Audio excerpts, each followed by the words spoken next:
I'd like to welcome everybody, but in particular a number of new members who are here for the first time today, and so it's going to be a whole, I hope, positive experience for you. I just to start proceedings, like maybe just to briefly take stock of where we are as a convention at this stage. You know, we were established under an Oireachtas resolution of July 2012, which essentially defined what the Oireachtas wished us to do. We were given 8 particular tasks, 8 aspects of the current constitution to examine, and then we were asked that when we had completed that task of examining those 8, we could look at such other relevant constitutional amendments that may be recommended by it. So, in other words, any other business. So we've already done 5. We did 2 of the issues in the first weekend in January, we did 2 in the second weekend in February, and we did 1 in April. So 5 out of the 8 we have considered. Now, and also I would have to say, as we've gone through these debates, we've been noting on the side issues that we might come back to under, if you like, our any other business. So we've now reached what probably is one of the largest and most complex topics we've been asked to consider, electoral reform. And it is a large task, and I mean, our crucial role is to decide what parts of electoral reform we wish to focus on in particular. And that's really a central purpose of this weekend. And having narrowed things down somewhat this weekend, we'll consider some aspects in more detail in the next weekend in June.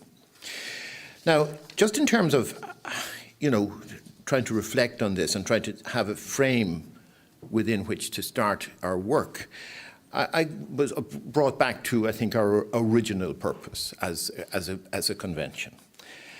And I think the basic question we've been asked to consider in the different aspects of the Constitution we've been looking at are, you know, how relevant is the current words and articles of the current Constitution to today's Ireland and to the Ireland of the future?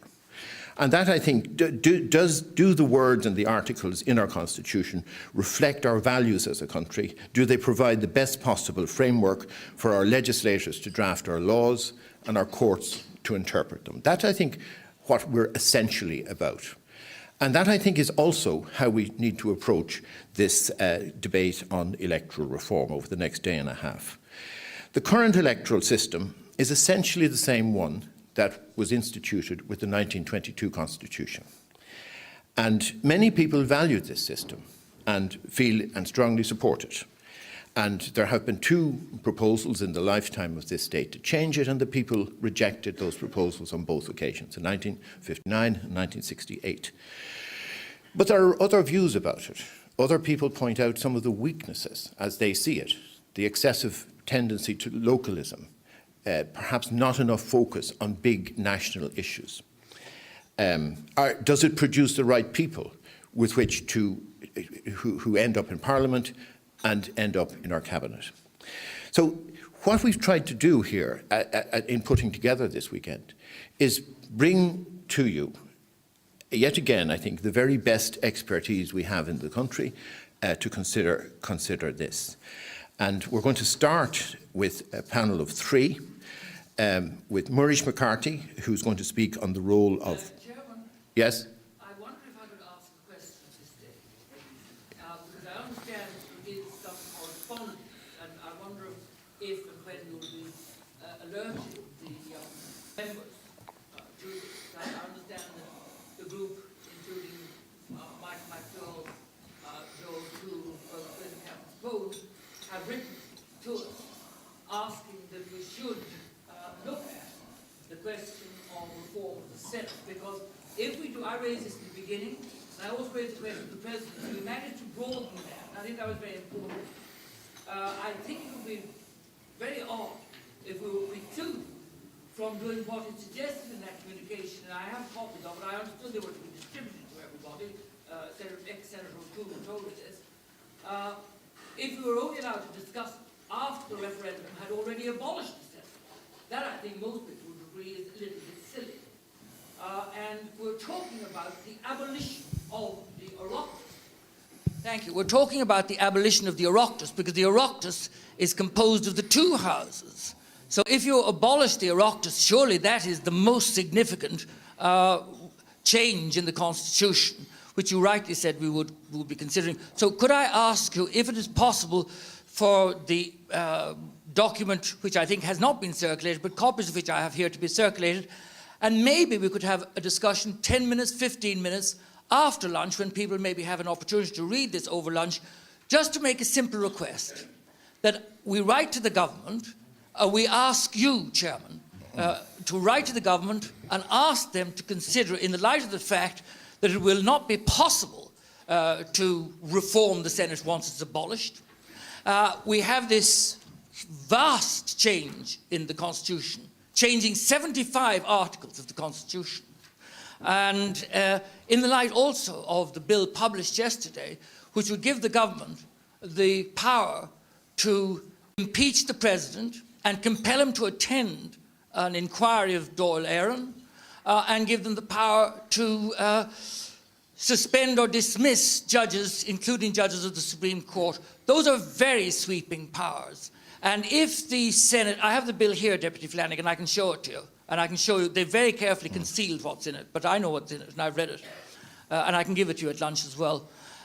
I think the people of Ireland are entitled to the opportunity just to ask the government, will they allow us to discuss this before the Senate is abolished? Because this is such an important body, and I've learned so much from the representatives of the people at the tables I've been at during the previous weekend, that I think we would all benefit from this, and it would be an exercise in democracy. So I don't want to disrupt this morning's meeting at all, but if we could make that arrangement, just to distribute this information and then have a quick vote, maybe people would say, no, we don't want to be touching it. Yeah, but if they did, then they could ask you to write to government, and all they need to do is write government and say, can we please either postpone the referendum until after the Constitutional Convention has discussed the matter, or allow us to discuss it before the Senate is abolished. Thank you very much for your indulgence, Chairman. Thank you. Well, as you say, this is a matter that has been raised with me. I didn't want to take this matter at the very beginning of the meeting because I think it runs the risk of, if you like, taking a life of its own, and I think we need to put it in context. And there is a context which I would be very happy to share with the rest of the convention. But I think at this moment of the meeting, I would propose that we proceed to the experts, and that we could perhaps deal with this matter in the session immediately after lunch. Thank you very much. And have you permission to allow the delegates to have a look at the documentation? I have copies of it here. Because I think it's better if they're informed. Yes, I think so, yeah. Okay. So could I now move on to the opening presentation? As I was saying, it's Muirish McCarthy who will speak on the role of the Parliament and the Executive, Dr. Niamh Hardiman who will speak on the Irish system of policy development, and Professor Michael Marsh who will speak on Irish public opinion and debates over electoral reform. Muirish, thank you.